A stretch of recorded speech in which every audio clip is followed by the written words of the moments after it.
5 ndipo dziko lino likhala kuchitsa chisankho lachiwiri limene likubwerali. Ndiye timatero kuti ayi tikulandireni pano pa Luntha television ndipo ife afika kale kumano ndiye kuti wamba mpando wa bungweli mayi Anabel Ntalimanja komanso akuluakulu ena kuchokera ndithu ku bungwe limene la MEC akhale posachedwa apa akulowa mchipinda chino. Ndiye timafuna tikudziwiseni kunena kuti kuti mutsatire zonsezi ndiye kuti musasunthe pa Luntha television. Ine ndi Moses Magawa ndikugwira ntchito ndi nzanga pa kamera kuti tiwonetseni ndithu tsatanetsatane wa zonse zimene zikuchitika amene ndithu ndi chifundo Syria. Ndi tikaona ndithu mzithunzi ena afika kale anthu amene tikamaona ndithu kukhala odikirira komanso achete kuti kodi akuluakulu amenewa abungwe la MEC akhala kufika nthawi zanji mchipinda chino, koma ndipo posachedwa apa pamene ndithu tikhale tikuona nkhope za akuluakulu oyendetsa bungwe la chisankho la Malawi Electoral Commission akhala kulowa mchipinda chino. Tifuna ndithu tidzikumbutsane kunena kuti msabata ino bungwe loyendetsa chisankho la MEC lalandira ndithu makamaka msabata ino kuyambirirako lalandira zikalata zovotera zimene zili zomaliza kuti tsopano chisankhochi pofika sabata imene ikubwerayi Amalawi akachite chisankho cha mtsogoleri wa dziko komanso aphungu a nyumba ya malamulo osayiwalanso makhansala. Ndiye timafuna titero kuti zina zimene zikhoza kutuluka mu kumano uno kapena kuti msonkhano wathu lankhani uno ndiye kuti tiyenera kudziwa kuti kodi zikalatazi zikuyenda bwanji, kodi tsopano zafika m'madera onse kapena ntchito ikadali nkati. N'chifukwa chake atolankhani nthawi zonse amakhala pamenepo kuti atipatse tsatanetsatane wa mmene ndithu zikuyendera, chifukwa masiku tsopano asala asanu. Ndinkofunika kwambiri kuti ifenso nafe tikhale tumagwira ntchito imeneyi kukuonetserani komanso kupasani bwino lomwe kuti kodi china chilichonse chikuyenda bwanji. Mongokumbutsana chisankho cha mtsogoleri wa dziko komanso aphungu a nyumba ya malamulo komanso ndithu makhansala lachiwiriri ndi kuti kuli holiday imene yaperekedwa ndithu ndi bungwe loyendetsa chisankho la MEC kuti aliyense akachite ndithu chisankho malingana ndi mmene munthu wakhala kutsatirira mfundo za atsogoleri osiyanasiyana amene akhala kuchititsa kampeni. Tukamba pano ndi kuti kampeni akadali mkati ndipo malingana ndi malamulo ndiye kuti pofika Sunday limene likubwerali kapena kuti la Mulungu ndiye kuti bungwe limene la Malawi Electoral Commission likuyenera kuti lizatseke campaign period. Ndiye kuti ndi mwayi wa Malawi kuti pano akumva mfundo kuchokera kwa adindo kapena kuti atsogoleri azipani zosiyanasiyana amene akuyenda msanje tuchitipa kumemeza Malawi kuti akawavotere pa chisankho chimene chikubwerachi. Ndiye kuti uwu ndi ufulu umene timakhala nawo pa zaka 5 zina zilizonse mdziko lino, ndipo ufulu umenewo ndi malingana ndi malamulo a dziko lino kuti mtsogoleri wa dziko, aphungu komanso makhansala amayenera kukhala mzaka 5, ndipo mzaka 5 zimenezi dziko limayeneranso kubwerera ku chisankho kufunsa anthu amene ndi nzika zimene zimayeneranso kupereka mphamvu kwa atsogoleri malingana ndi malamulo a dziko lino. Ndipo kwa aliyense amene ndithu adalembetsa mukawundula wa voti ali ndi ufulu okachita chisankho lachiwiri limene likubwerali. Ndipo dziko lino likhale ndithu likuchita ntchito zimenezi potsatira malamulo. N'chifukwa chake mukakhala pansi kumaunikira amene zilili ndiye kuti munthu aliyense akuyenera kudziwa kuti lamulo siliyang'ana nkhope. N'chifukwa chake bungwe la MEC lili ndi malamulo amene akhazikitsa bwinobwino kuti wina aliyense amene akupita ku chisankho kapena kuti kukavota pa 16 September next week sakudzayenera kuti adzaonetse mbali ya makaka chipani chake. Ndiye kuti wina aliyense akungoyenera kuti adzakhale mmene munthu amakhalira kukhala monga nzika ya dziko lino posaonesera mbali ya chipani chimene ife tikutsatira.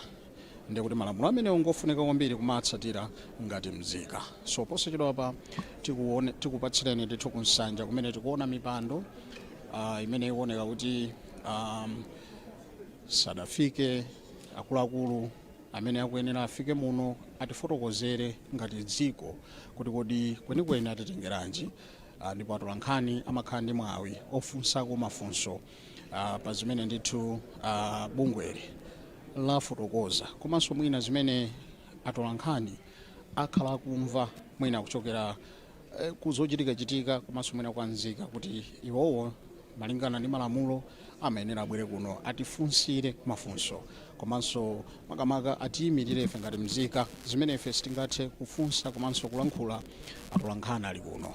Amene wandithu ndi atolankhani amawairesi osiyanasiyana, komanso ife ngati Luntha Television tili kuno ncholinga chonena kuti tikhale ndi mwayi wakumva kuti kodi tsopano tili pati ngati dziko, tikuyenda bwanji ngati dziko, kodi zokonzekera zili motani tsopano, potengera kuti tsopano china chilichonse chili mchimake.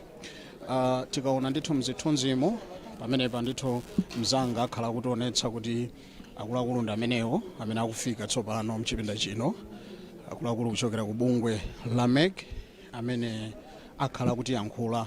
Tikuona ndithu nkhope ya Mayi Annabel Mtalimanja amene akufika tsopano. Posachedwa pa tikupatsireni bwino lomwe kwa asangwani mafulira amene ndithu akhala kuyendetsa mwambo uno kuno ku BICC mu mzinda wa Lilongwe. Ndiye mmene ife timafotokozera tilole tsopano tuperekeni kwa asangwani mafulira.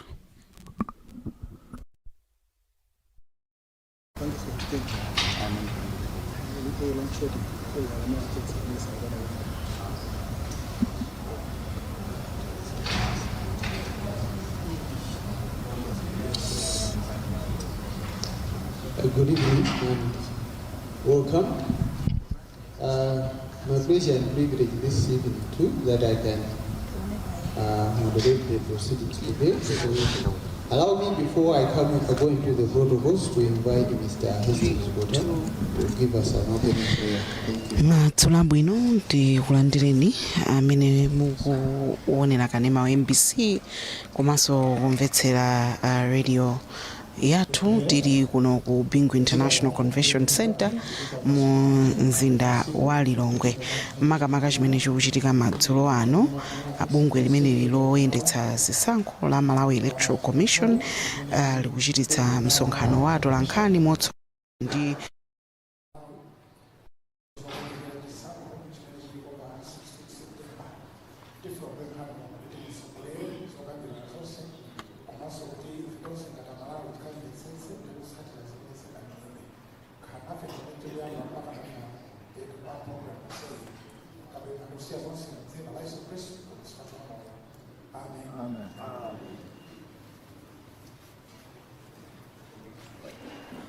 Thank you so much. Let me welcome the chairperson of the Malawi Commission, Justice Annabel Mtalimanja, commissioners of the Malawi Commission, next Chief Elections Officer, Mr. Andrew Bessie, and your deputies. Let me also welcome esteemed members. We are here because this is a press briefing. If you allow me to recognize the presence of also observers, because we are in the election period, from the Association of African Electoral Authorities, the African Union, and also COMESA. If I've skipped anyone, let me also welcome all colleagues from the Malawi Electoral Commission. The press briefing today has regarding the distribution of ballot papers from the Kamsi International Airport to the constituency. Now we're going to share with you plans on the distribution to the polling stations. On the same, the Commission is going to give an update, the protocols that have been in place for one to exercise the authority to vote elsewhere. Olemekezeka amayi ndi abambo landira apa mpanda Malawi Electoral Commission Justice Anabe Ntalimanja ma commissioners onse kuchokera ku Malawi Electoral Commission. Mkulu wa Malawi Electoral Commission bambo Andrew Mpesi ndi ma deputies onse awiri. Mwapadera ndi landire anzanga onse atolankhani chifukwa panga pa msonkhanowu chifukwa cha inuyo. Mwapaderanso ndi landire anthu onse amene achokera kunja kuzaonera nawo chisankho ichi. Tili ndi nthumwi kuchokera ku bungwe limene timati Association of African Electoral Authorities, limene ndi bungwe la mabungwe onse oyendesa zisankho muno mu Africa. Kuchokera ku bungwe la African Union komanso la COMESA. Ndi mwambo mundilole ndi chitenge cha ulemu kuti ndikuonetsereni kuti kusogolo kwathuku kuli ndani. Tili ndi a Commissioner Reverend Philip Kambulire. Tili ndi Chief Elections Officer. Ndikapita kumapitoko tili ndi chapweteka. Pafupi ndiwo para Commissioner Caroline Mfune. Tilinso ndi a Commissioner Dr. Limbikani Kamulongo. Sogolera zonse ndi apa mpando wa Malawi Electoral Commission Justice Anabe Ntalimanja. Ndikafika pamenepo ndi apempheso kuti atipase uthenga ochokera ku Malawi Electoral Commission koyamba kukhala mchichewa na kutchulaso mchizungu. Zikomo kwambiri. Thank you, Sango. Commissioners of the Malawi Electoral Commission here present. Mr. Andrew Mpesi, CEO. Ogwira ntchito ku Megi. Komanso ma DCO onse amene tili nawo pano, observers local and international. Komanso anzathu onse atolankhani amene muli pano, amene mwachokera ku nyumba zowulutsa nkhani, komanso pa wailesi, komanso pa masamba a mchezo, komanso amalawi onse amene mukutimvetsera kapena kutitsatira madzulo ano, madzulo abwino nonse. Lero tikukumana pamene kwatsala masiku asanu kuti tikaponye voti yathu pa 16 September. Monga tinalonjezera, ifeyo tizibwera pafupi kudziwitsa mtundu wa Malawi mwachindunji mmene zokonzekera kuponya voti lachiwiri pa 16 September zikuyendera. Lero tikufuna kuti tifotokozere mtundu wa Malawi pa zinthu izi. Choyamba, mmene ntchito yogawa ma ballot paper inayendera kuchoka ku bwalo la ndege la Kamuzu International Airport kupita kuma constituency tale center. Chachiwiri, ndondomeko yogawira ma ballot paper kuchoka kuma constituency tale center kupita kumalo oponyera voti. Chachitatu, ndondomeko yovomerezera anthu amene akugwira ntchito ya chisankho, achitetezo komanso mamonita kuti akaponyere voti kumene atumizidwa kukagwira ntchito ya chisankho. Komanso pomaliza tikamba zina zofuna kudziwa kapena kudziwitsa pa chisankho chimenechi. Choyamba, tikambe za ntchito yotumiza ma ballot paper kuchokera ku bwalo la ndege la Kamuzu International Airport kuno ku Lilongwe kupita kuma constituency tale centers. Ntchito imeneyi inakonzedwa kuti igwiridwa m'masiku atatu kuyambira lachiwiri pa 9 September kufikira lero lachinayi pa 11 September. Amayi ndi abambo, tikudziwitseni kuti ntchito imeneyi yayenda bwino, ndipo pamene tikukamba pano ma constituency tale center onse alandira katundu othandizira chisankho komanso ma ballot paper. Kokwana pakati pa usiku wa dzulo, katundu yense anali atatumizidwa kupatula katundu wa ku Lilongwe Nsinja North, ndipo lero katundu yense wafika ngakhale kulikoma kumene kunso alandira katundu wawo. Tikudziwitseninso kuti pakadali pano ma constituency amene anatsalira ndipo ma ballot paper awo anali ali munjira, ndipo pamene tikukamba pano zili motere: Machinga Mikoko constituency chifukwa galimoto imene inanyamula inaonongeka pa njira pakalinyeke togeti kudedza, ndipo lero tinatumiza ina kuti ikanyamule katunduyo. Komanso kuja ku Mango constituency chifukwa chakuti galimoto inakanika kuwoloka pa ulalo umene unali wonongeka mbali ina. Panopa akukonzapo ndipo tili ndi chikhulupiriro kuti akwanitsa kuwoloka pamalopo, ndipo pakali pano tikufotokoza pano ndiye kuti afika. Kuti malingana ndi ndondomeko yathu pamene galimoto komanso kusamutsa katundu kupita mu galimoto zina pamakhala apolisi achitetezo komanso oyimira athe kuona ndi kutsimikiza ntchitoyo. Pamene timasintha katundu tinayitananso atsogoleri a zipani kudedza omwe anabwera kudzachitira. Ndimafunanso tikudziwitseni anthu onse kuti magalimoto akhala wotseka kuyambira pamene afika mpaka pa nthawi yogawa katundu pamene tizatsegule pamaso pa oyimira zipani komanso mabungwe amene si aboma komanso anzathu oyang'anira zisankho ndi atolankhani. Kugawa ma ballot paper ndi zipangizo zovotera kupita kumalo oponyera voti. Amayi ndi abambo, mwa ndondomeko yathu tikufuna tidziwitse mtundu wa Malawi makamaka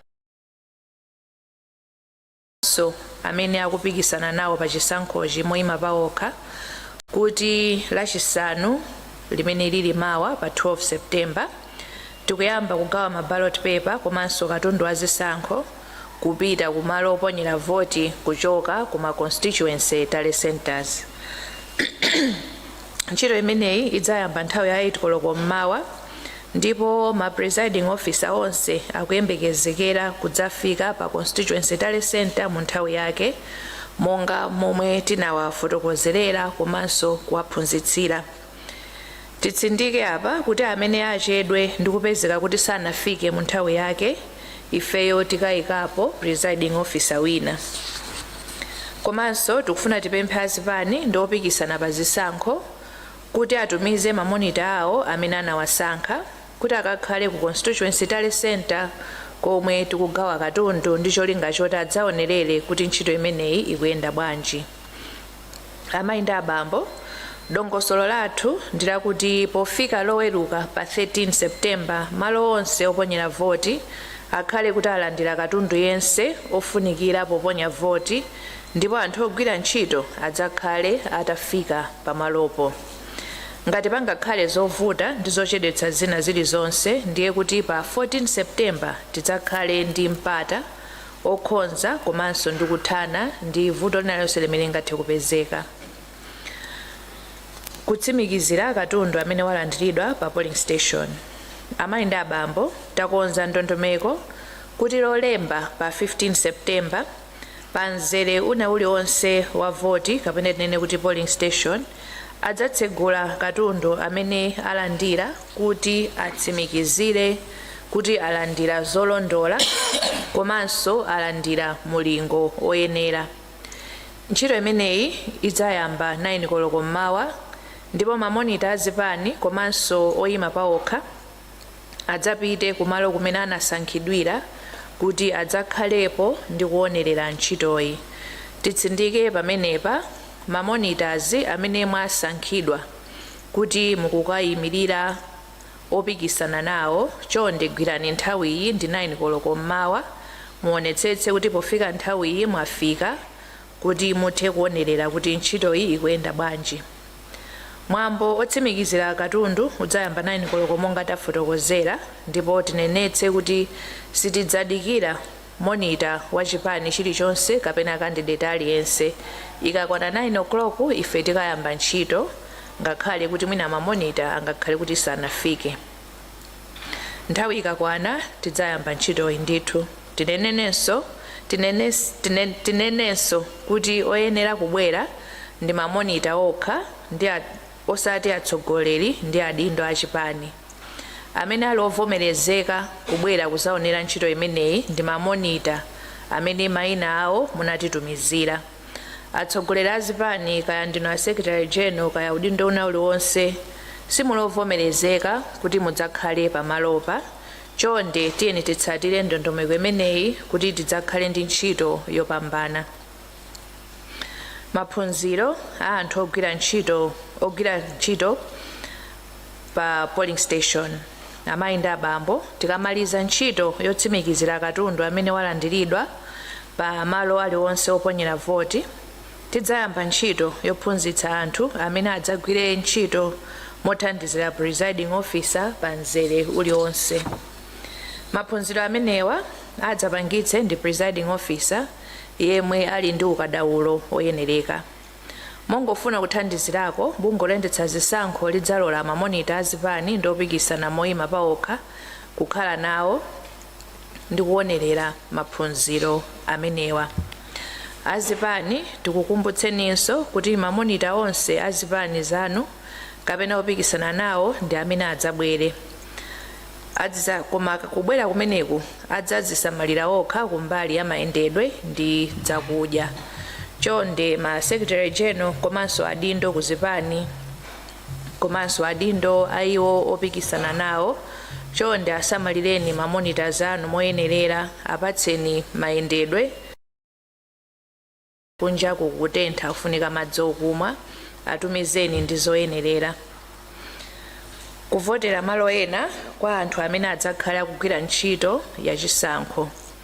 Amayi ndi abambo, monga mukudziwira, nyumba ya malamulo inakumana mwadzidzidzi kumene inakambirana ndi kuvomereza lamulo limene likulola anthu ena kuti akavotere kumene adzakhale akugwira ntchito pa tsiku loponya voti ngati siku kumene analembetsera. Lero bungwe la MEC likufuna lifotokoze bwino lomwe ndondomeko yake ya imeneyi, ndipo tipemphe kuti timvetsetsane bwinobwino. Choyamba mwina nkumafunsa kuti kodi magulu amene ali ololedwa kukaponya voti kwina ndi ndani kapena ndi ati. Amayi ndi abambo, dziwani kuti ndi magulu atatu okha amene ali ololedwa, ndipo magulu amenewa choyamba ndi ogwira ntchito ku MEC kuphatikizirapo amene tinawalemba pa nthawi yachisankho okha. Chachiwiri achitetezo aku Malawi Defence Force, Malawi Police Service, Malawi Prison Service ndi Department of Immigration, koma akhale kuti onsewa achitetezowa akhale kuti MEC yawatumiza kukagwira ntchito yachisankho, osati achitetezo ena aliwonse koma amene atumizidwa kukagwira ntchito ya MEC.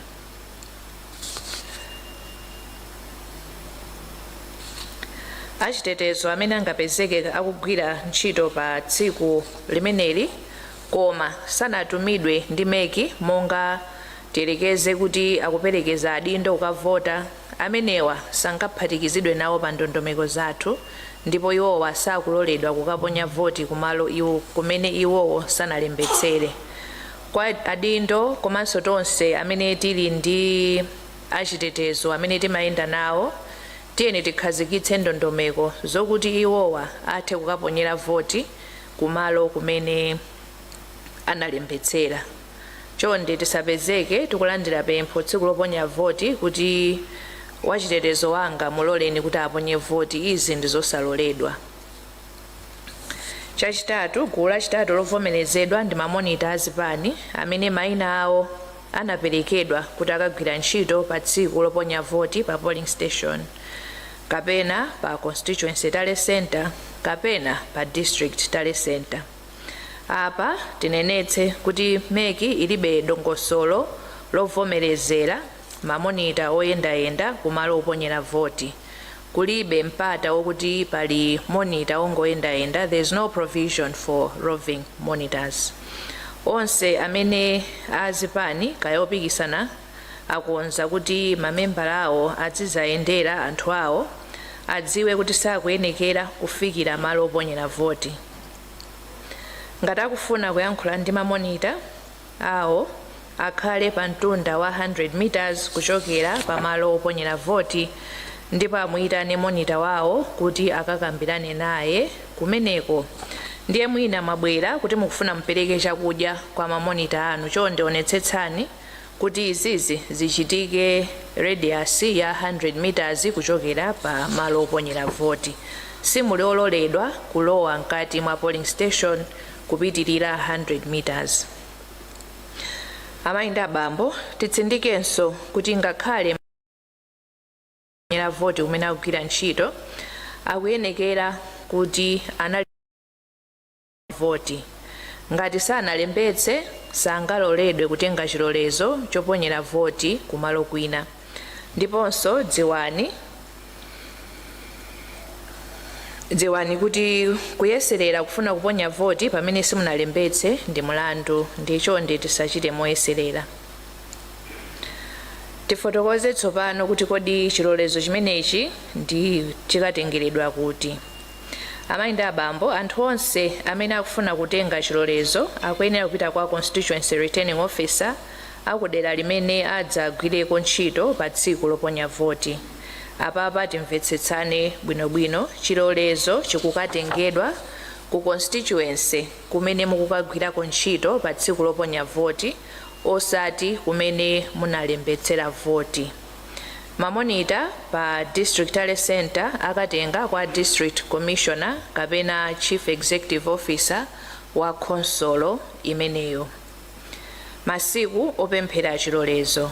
Amayi ndi abambo, anthu onse amene akagwira ntchito yachisankho motumidwa ndi meki kuphatikizirapo achitetezo ndi mamonita akuyenekera kukatenga chilolezo kuyambira mawa pa 12 September mpaka lolemba pa 15 September. Ndibwerenze masiku amenewa. Nthawi masiku ovomerezeka kukatenga chilolezo ndikuyambira mawa pa 12 mpaka lolemba pa 15. Nthawi yotseka kutenga chilolezo pa tsiku lotsiriza pa 15 September idzakhala 6 o'clock madzulo. Ikangodutsa nthawi imeneyo palibe amene adzaloledwe kutenga chilolezo chokavotera kwina. Chonde tisadikire mpaka na last minute, tiye tipange zinthu mu nthawi yake kuti tisapezeke kuti nthawi yatithera. Komanso dziwani kuti palibe amene adzaloledwe kutenga chilolezo pa tsiku loponya voti ngakhale tisanayambe kuponya voti. Aliyense atengeretu tsiku lisanafike. Nthawi yoponyera voti. Amayi ndi abambo, anthu onse amene akuponya voti kwina osati kumene analembetsera akuyenera kudzaponya voti 6 koloko mmawa. Paja kuponya voti tikayamba 6 koloko zikutanthauza kuti gulu limeneli ndi limene lidzaponye voti koyambirira. Monga mwa dongosolo, mamonita ogwira ntchito yachisankho komanso achitetezo amaponya voti koyambirira tikangotsegula ndi cholinga chakuti adzipitirira kugwira ntchito zawo pa tsikuli. Choncho sitikuyembekezera munthu oponya voti kwina pogwiritsa ntchito chilolezo kuti adzabwere mochedwa. Akuyenekera kukhala pa malo a ntchito mu nthawi yake. Tiye tidzachite machawi ikamati 6 koloko tiponye voti yathu kuti tingathe kugwira ntchito zina. Umboni popempha chilolezo chovotera kwina. Amayi ndi abambo, popita kukatenga chilolezo choponyera voti kwina, aliyense akuyenera kutenga chiphaso chawo cha voti ngati umboni wakuti analembetsa mkaundula wa voti, komanso akuyenera kutenga chiphaso chawo cha unzika ngati umboni owazindikira iwowo. Ngati sabwera ndi umboni, iwowa sakaloledwa kutenga kalata ya chilolezo chokaponyera voti kumalo kwina. Dziwaninso kuti chilolezo chikuyenera kutengedwa kamodzi basi ndipo simungapite kukasinthanso. Choncho pamene mukupita kukatenga chilolezo khala notsimikizika ndi cholinga chakuti pasakhale ndipo sizingatheke kusintha kupita malo ena. Umboni poponya voti. dziwani kuti pa tsiku loponya voti anthu onse amene akuyenera kuponya voti pogwiritsa chilolezo chovotera kwina adzatsimikizidwa monga wina aliyense amene akubwera kapena wabwera kudzaponya voti. Iwowa adzaonetse chiphaso chawo chaunzika komanso adzaonetse kalata imene adzakhale apatsidwa ngati chilolezo chokaponyera voti kumalo kwina. Mwina nkufunsa kuti kodi anthu amenewa akavota zisankho zingati. Amayi ndi abambo, wina aliyense akuyenera kukaponya voti pa zisankho zonse zitatu: cha president, aphungu a nyumba ya malamulo komanso makhansala. Onse amene akavote pogwiritsa ntchito chilolezo akuyenera kukaponya nawo voti pa zisankho zonse zitatu, angakhale kuti iwowo samakhala kumalo kumenekoko. Chonde tikumbutsane ndipo titsindike kuti ndi ufulu ndi udindo wanu kusankha pa zisankho zonse zitatu. Chonde musakasiye pena posachonga opopanda kuchonga. Kuponya voti kwa asilikali ndi apolisi. Amayi ndi abambo, komishoni ifuna ilankhulepo pa nkhani zabodza zimene ena akufalitsa pa Facebook ndi pa masamba amchezo kuti apolisi ndi agulu lankhondo aponya kale voti. Izi ndi zabodza zenizeni ndipo tipemphe aliyense asazikhulupirire. Tibwerenze pamenepa ndi zabodza kuti anzathu apolisi komanso achitetezo aponya kale voti.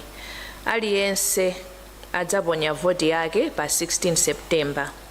Monga mmene takhala tikufotokozerera, asilikali ndi apolisi amene tidzawatumize kukagwira ntchito adzaponya voti kumene atumizidwapo, ndipo ena onse akaponya voti kumalo kumene analembetsa.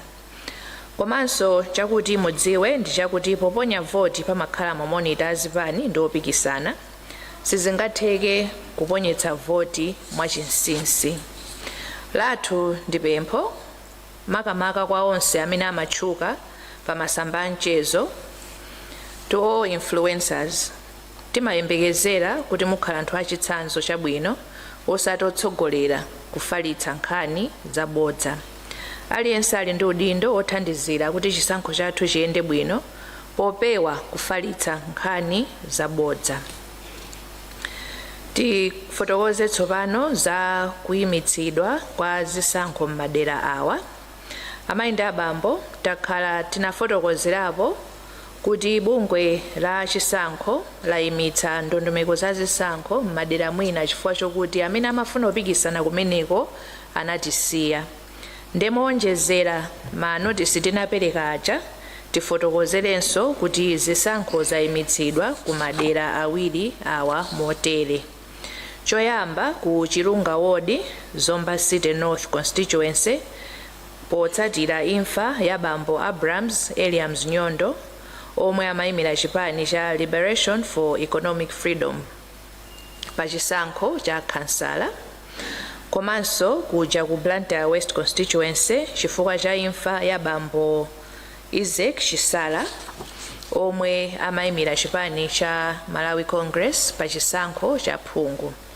Potsatira imfa zimenezi, chisankho cha kansala chayimitsidwa ku Chilunga Ward komanso cha phungu wa nyumba ya malamulo. Komabe chisankho cha phungu wa nyumba ya malamulo ndi cha president chichitikabe.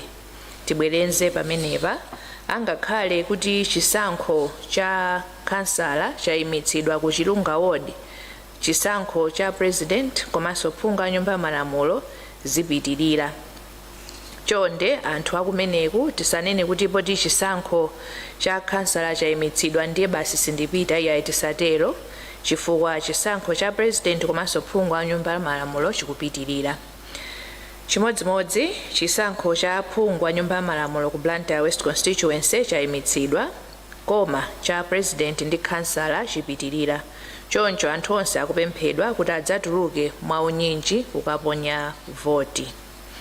Tikambeko tsopano za chigamulo cha bwalo la High Court. Timafuna tidziwitse kuti bungwe la meki ladziwitsidwa kuti bwalo la High Court latulutsa chigamulo cha mulandu omwe zipani za Democratic Progressive Party, UTM Party kuphatikizapo ena angapo anatengera bungwe la MEC ku bwalo la milandu. Mlandu unali ofuna kuti khoti liwunikire ziganizo zimene bungwe la MEC linachita motere. Choyamba, chiganizo chokhudzana ndi audit ya system yomwe commission yakhale kugwiritsa ntchito ndipo imene igwiritse ntchito pa chisankho ichi. Chiganizo cha commission pogula ndi kugwiritsa ntchito zipangizo zotsimikizira mayina mukaundula wa voti pa tsiku lovota, komanso ndondomeko za katumizidwe ka zotsatira kugwiritsa ntchito makina. Lero masana khoti yatadziwitsidwa kuti khoti yagamula kuti ziganizo zonsezi zinapangidwa motsatira malamulo ndipo palibe chimene bungwe la MEC linalakwitsa. Kotero zilinganizo zomwe zinayikidwa ndi bungwe la MEC zipitirira monga takhala tikuwulengezera. Tifotokoze tsopano za kupezeka pa constituency tale center. Timafuna tipezerepo mwayi okudziwitsani kuti dzulo pa 10 September achitetezo agwira anthu angapo omwe anapezeka pa constituency tale center ya Pachipala mu Chipala Nafisi constituency. Anthuwa mukufotokoza kwawo amanena kuti ndi oyimira chipani kapena makandidate amene akupikisana nawo pa chisankho.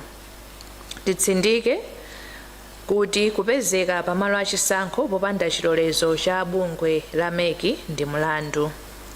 Dziwani kuti oyimira zipani adzakhala ovomerezeka kupezeka pamalo monga amenewa pa 12 September pamene padzakhale kutsegula katundu ogwiritsa ntchito pa chisankho kuti agawidwe kupita kumalo oponyera voti.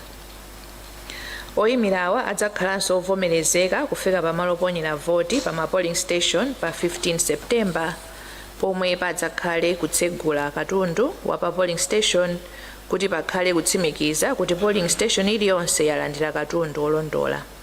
Katundu akazatsegulidwa palibe adzakhala ovomerezeka kugona pamalo oponyera voti. Onse odzagwira ntchito komanso oyimira zipani adzafike pamalowa nthawi ya 5 koloko mmawa.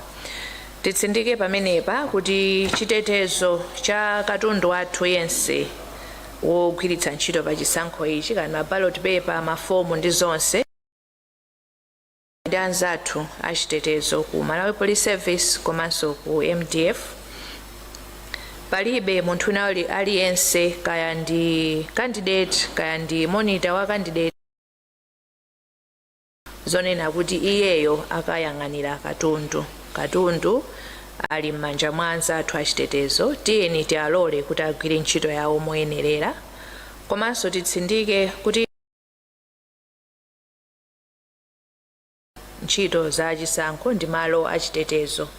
Choncho tiyeni tisamale komanso tivomereze kuti pamenepa si mbali yathu ndi mbali ya anzathu achitetezo.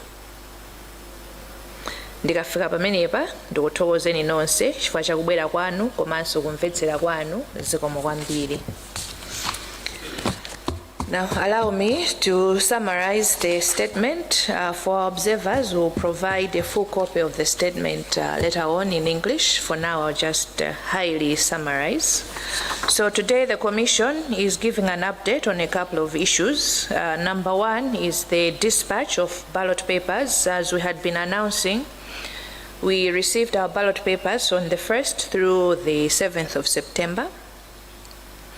And the ballot papers were warehoused at the Kamuzu International Airport. In terms of our operational plan, we started dispatching those ballot papers on the 9th, and this was done between 9th and 10th of September, which was yesterday. We had offshoots through today, but as of now, the Commission is announcing that we have managed to fully dispatch all ballot papers to our constituency tally centers. The plan is that from tomorrow, we are going to dispatch those ballot papers from the constituency tally centers through to the polling stations. This is going to be done tomorrow from 8 a.m. Political party representatives and candidate representatives are requested to come and observe this process. It's going to start at 8 a.m. under the charge of our presiding officers. Should monitors or representatives not be available, the Commission will still proceed with the task of dispatching this. The plan is that by 14th, we would have dispatched through all polling stations to ensure that we don't have any station that does not have its materials. On 15th September, we are going to have a pre-checking exercise just to ensure and confirm that every polling station has correct materials. This work is going to start at 9 a.m. and again, political party representatives and candidate representatives are reminded to come forward and observe these processes. On the same 15th, after we finish the pre-checking, we're going to have a training for polling staff. This is going to be done by presiding officers who have been trained accordingly as master.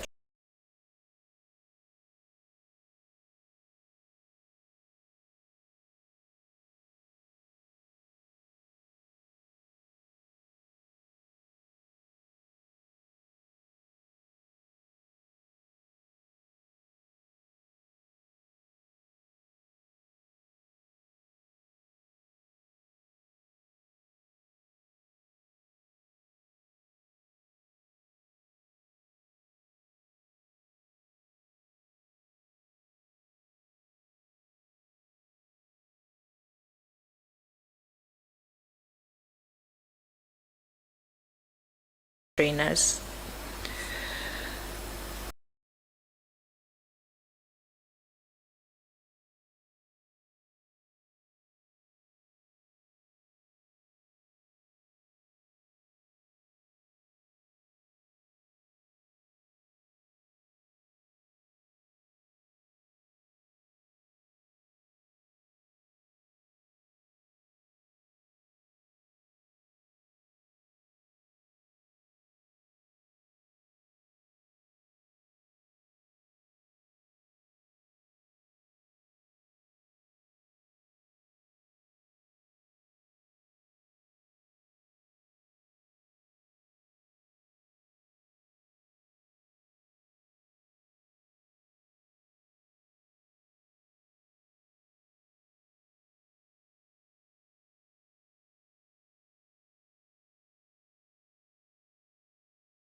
West constituency also passed on in terms and in compliance with the law. The elections in these two, in the ward and in the constituency, have been suspended, and there will be by-elections in due course.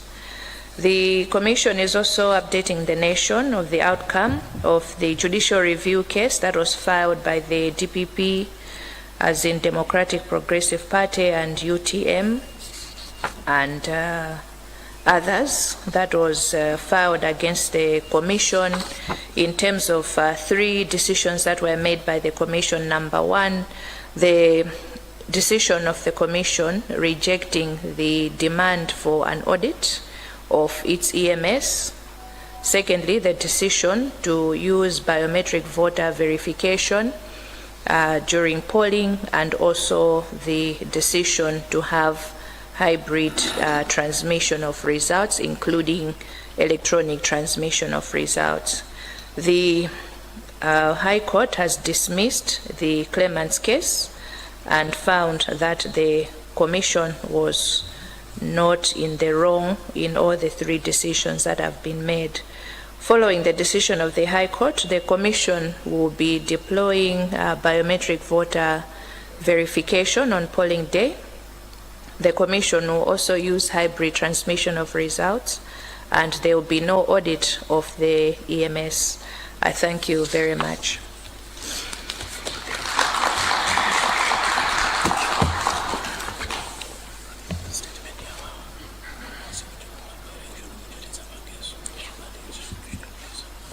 Thank you so much, Honorable Chairperson. We will now proceed into questions. We'll give an opportunity to colleagues in the media to come forward, and if they have got anything to ask, they will ask now. Anzanga tulankhani ndikupaseni mpata kuti mufuse muso mafuso pa zimene akamba apampanda Malawi Electoral Commission. Ndingati mufuna ndikupaseni mpata mukweze dzanja. Ndikupemphani kuti mubwere chapatsogolo apa.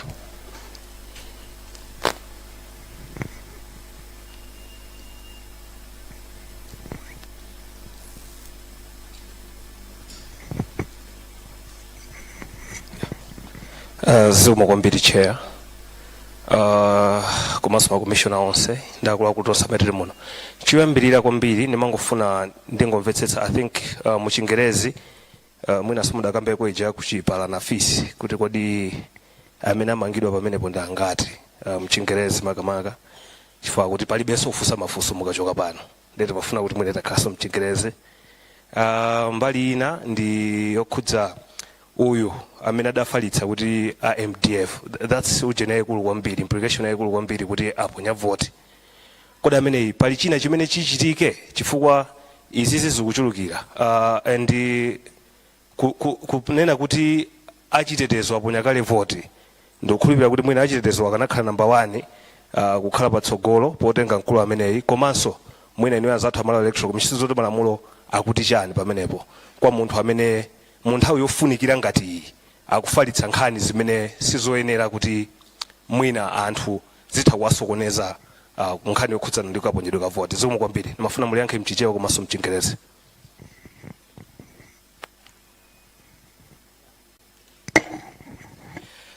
Zikomo kwambiri, ine ndi Robert Mbedewa kuchokera ku Wide Summit. Ndimafuna ndimvetsese pa nkhani ya anthu amene ali ndi mwayi oti akugwira ntchito komanso ali ndi mwayi oti akavotera malo ena. Munafotokoza kuti ntchito yopanga pre-check materials amene atumizidwa ma constituencies izatha pa 15 September. Komanso munafotokoza kunena kuti anthu amene akuyenera kutenga zikalata kuchokera kuma constituency returning officers akuyenera kuyamba pa 12 kulekeza pa 15 September. Mukufotokoza kwanunso munafotokoza kunena kuti anthu amenewa ali ndi kuthekera kosankha mtsogoleri wa dziko, phungu komanso kansala. Ndiye ndimafuna ndimvetsetse kunena kuti mwayika ndondomeko zotani chifukwa choti ndi nthawi mukuona kuti zizatheka kuziwa anthu amene akuyenera kuponya voti makamaka pa zisankho za phungu komanso makansalas potengera ndi nthawi imene muli nayo mwina muzakhala kuti mwasala ndi tsiku limodzi kuti chisankho chichitike. Zikomo kwambiri.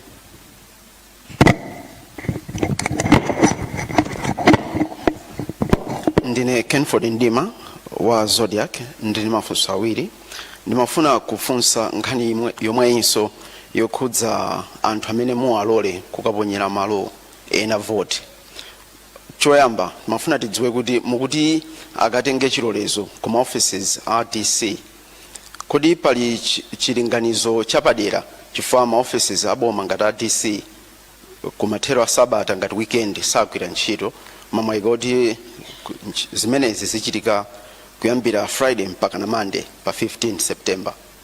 Funso lina ndimafuna ngodziwa kuti anthu amene wamwena estimation kuti alipo magulu atatu achitetezo, polling staff ni monitors.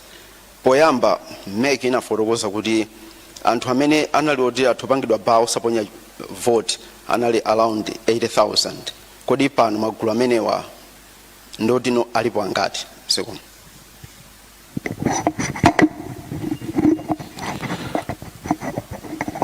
Madam Chair, my name dzina langa ndine Cyrus Piri, ndikuchokera ku Story Club FM. Masiku apitawa kunali nkhawa ya mafuta mdziko muno. Ndimafuna kuti mwina mutifotokozere kuti commission ndiyokonzeka bwanji pa nkhani ya transport. Tiyerekeze kuti ati zavuta. Commission njokonzeka ili chikwanekwane kuti ntchito sisokonekera mafuta atasowa mdziko muno nanga kwa amene abwera ngati ma observers. Ali safe ku nkhani ya mafuta kumbali ya transport. Thank you so much.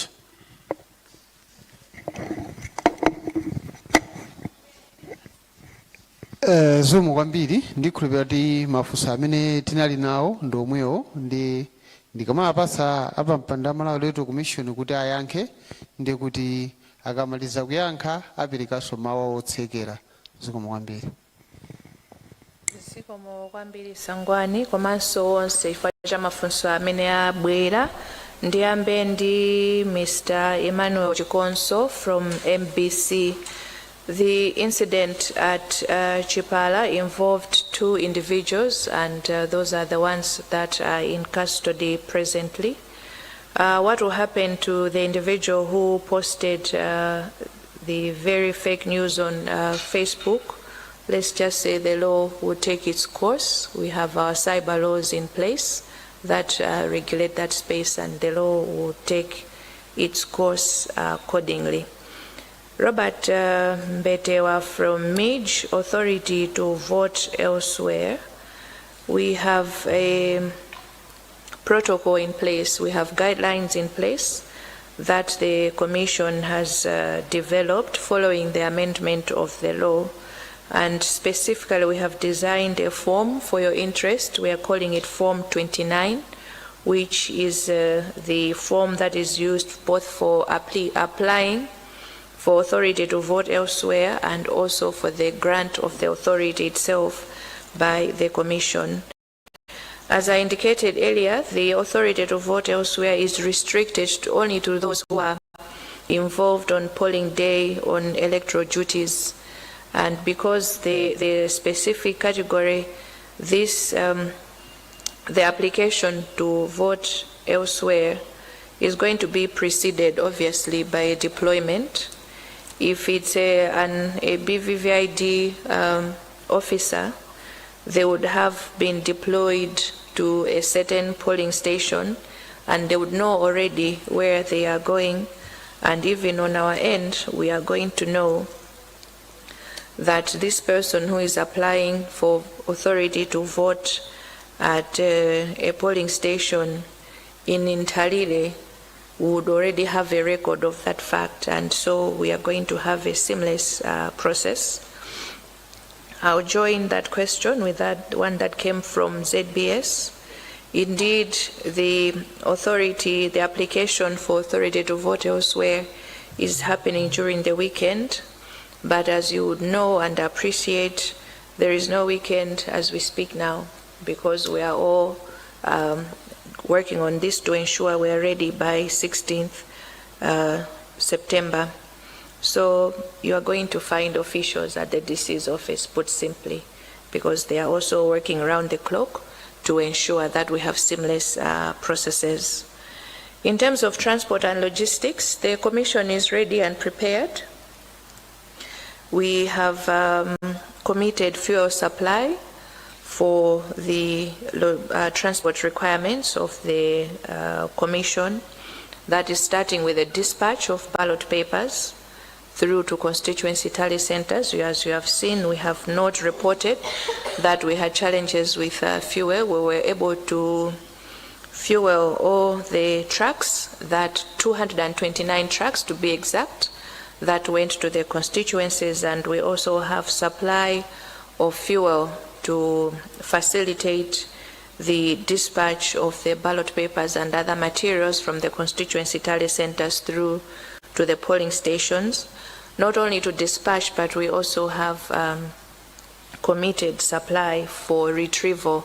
As you would appreciate, we need to dispatch the materials and we need also to retrieve them back to the National Tally Center after polling, counting and tallying of the results. The Commission, as you would appreciate, is not in charge of matters fuel and energy. There is an independent body that is responsible for that. So we cannot speak beyond electoral activities. And also the Commission is only in charge of its activities. The observer missions that are here, courtesy of invitation of the Commission and the Malawi government, but beyond that they are in full control of their programming and their logistics and everything else. So the Commission is not competent to speak about their logistical arrangements. That would be overstepping on the part of the Commission. Thank you very much. Okay, as I close, on behalf of the Commission, allow me once again to express our gratitude to all of you for coming to this press briefing. As we have indicated, going forward, we'll be holding regular briefings just to keep the nation, observers and all stakeholders updated, and that we move together in the next couple of days with the activities that we have set to ensure that the nation is fully informed, all observers and stakeholders. We are moving on the same page to ensure we have seamless processes and we are all able to have credible elections on the 16th. We continue to implore and encourage and urge our candidates, as you wind up your campaign activities, let's do that in a peaceful manner. Let's not incite violence. We only have one Malawi. Let's preserve it. We have this far had a very conducive and peaceful environment, and it would do us well to ensure that we maintain that, not only through to the 14th at 6 a.m. when we close, officially close the campaign, but also through to 16th when we have polling and in the aftermath as we count and tally and also determine the results. I thank you once again on behalf of the Commission. Have a good evening. Thank you, Chair. We started with your prayer. Pamene bonso ndi pa mtsiriziro pa msonkhano wa atolankhani umene umachitikira ku Bingu International Convention Center umene ikoza kusintha zinthu voti yanga ukomera tonse Malawi voti yanga kusankha mtsogoleri yosatengera kuchokera ndero ndi ya chinsisi sindilengeza voti yanga mphamvu zanga ziri mu voti aye ufulu wanga uli mu voti voti yanga voti yanga kulimbikitsa tsogoleri wa demokrasi kupanga Malawi wokomera tonse sure kuonetsa mphamvu zanga